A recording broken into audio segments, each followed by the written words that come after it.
일단 아시안게임 주경기장 총 예산이 4,900억인데 예. 그중에 30%니까 70억. 1,470억 정도 됩니다.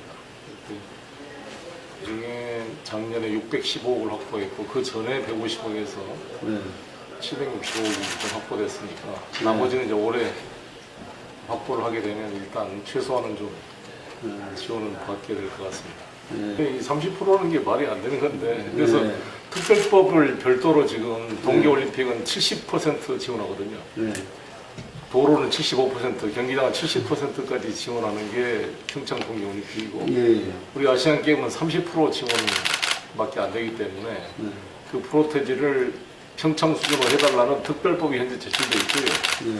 주경기장은 그거와는 별개로 그 30%조차도 아시안게임 주경기장은 지원 대상에서 제외돼 있었습니다. 그 이유가 안상수 시장 때 국고 지원 없이 하겠다고 했다는 건데 그 배경을 보면 정부가 서구 주경기장 허가를 안 내주니까 안 시장 입장에서는 정부 지원 없이 저희가 아파트 선수촌 미디어촌 아파트 분양해서 그 수익금으로 그걸 하겠다라는 이제 계산으로 그걸 하게 됐는데 지금 이렇게 부동산 경기가 다 이런 상태에서 선수촌 미디어촌을 지었다가 수익이 나기는커녕 도시공사가 부도나게 생겨서 제가 그걸 취소한 거죠.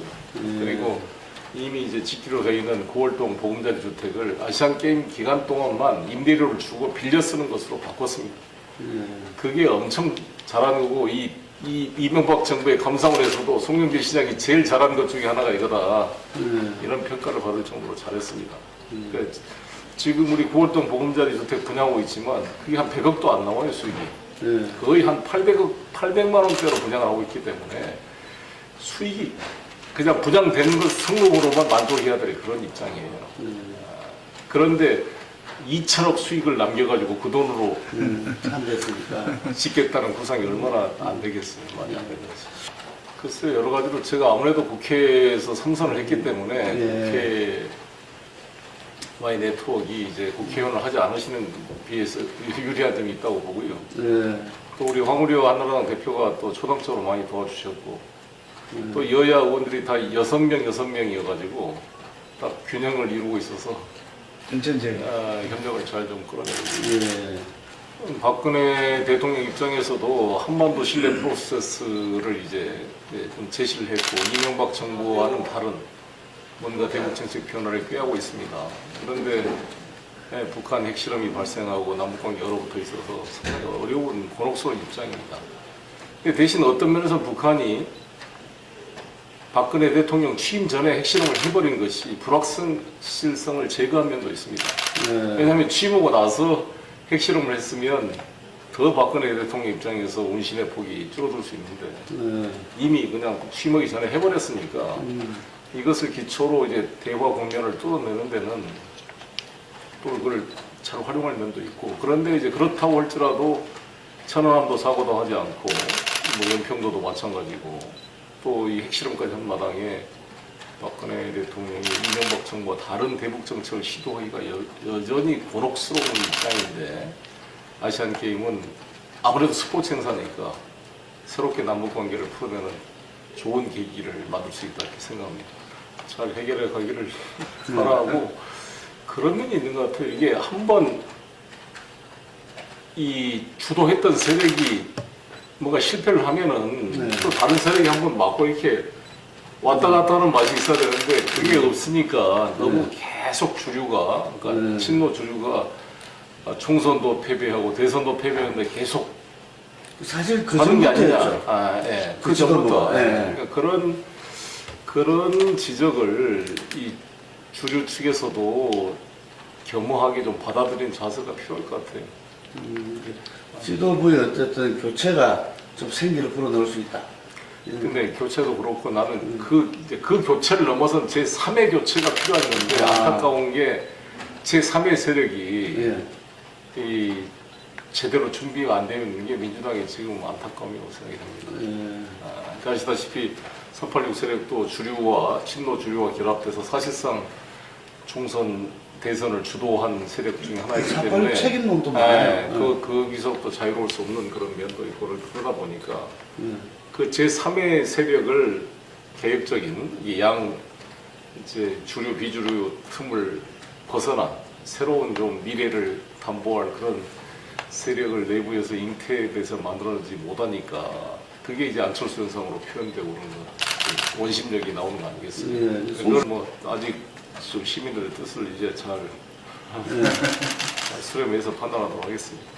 뭐 여러 가지 어려움이 있지만 인천이 이제 재정 위기를 극복하기 위해서 저희가 온몸을 다해서 작년 한 해 동안 뛰었습니다. 저도 한 달에 월급 100만 원씩 깎아가지고 우리 인천시 간부 공무원들이 총 자발적으로 수당을 삭감해서 100억 정도 예산을 삭감을 시켰습니다.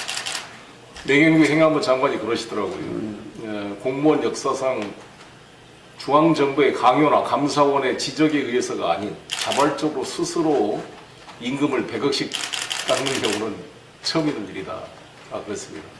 우리부터 자구 노력을 하고 아끼고 그리고 이 있는 자산도 매각을 해서 만들고 지하철 2호선 공기도 조정하고 해서 이 그동안 이 쌓여왔던 부채와 분식회계로 숨어있던 부채 8,500억을 말끔하게 다 해결했습니다. 그래서 새롭게 저희가 출발할 수 있는 토대는 만들었고 그러나 이제 아시안 게임을 치러야 되기 때문에 여러 가지 어려움이 있습니다만 인천이 그래도 상대적으로 인천국제공항과 비전이 있는 도시라 제가 취임하고 나서 삼성, LG를 비롯한 대기업들, 미국의 엠코 테크놀로지, 보잉사 조종센터, PNW부터 BMW 또 프라이빗 센터부터 시작해서 각종 외투 기업들 총 16조의 투자 유치를 했습니다. 이 투자 유치가 지금 진행되면 약 10만 개의 일자리가 만들어질 걸로 기대가 됩니다. 그래서 우리 인천은 뭔가 역동성이 있는 도시이기 때문에 인구도 제가 시장 취임한 이래 약 12만 명이 늘었습니다. 290만을 이제 넘어가고 있습니다.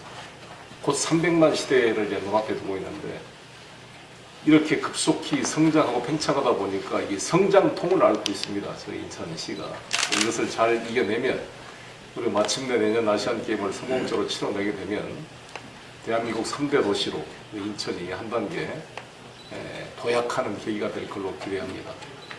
어려움이 있지만 확신을 가지고 우리 인천의 비전을 가지고 시민 여러분과 함께 뛰도록 하겠습니다.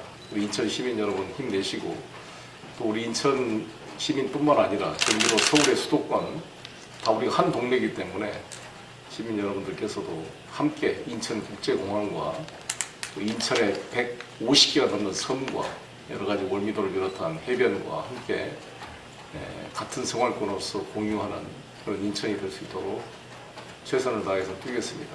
특히 녹색 기후기금을 작년에 유치해서 이게 새로운 국제도시로 발돋움하게 됐는데 기후변화 문제를 인천을 매개로 우리 진보적인 각 사회단체, 시민운동단체들이 이 화석에너지 산업 체계를 근본적으로 바꿀 수 있는 지혜를 모으는 중심센터가 우리 인천에서 만들어지기를 기대합니다. 힘내십시오. 감사합니다.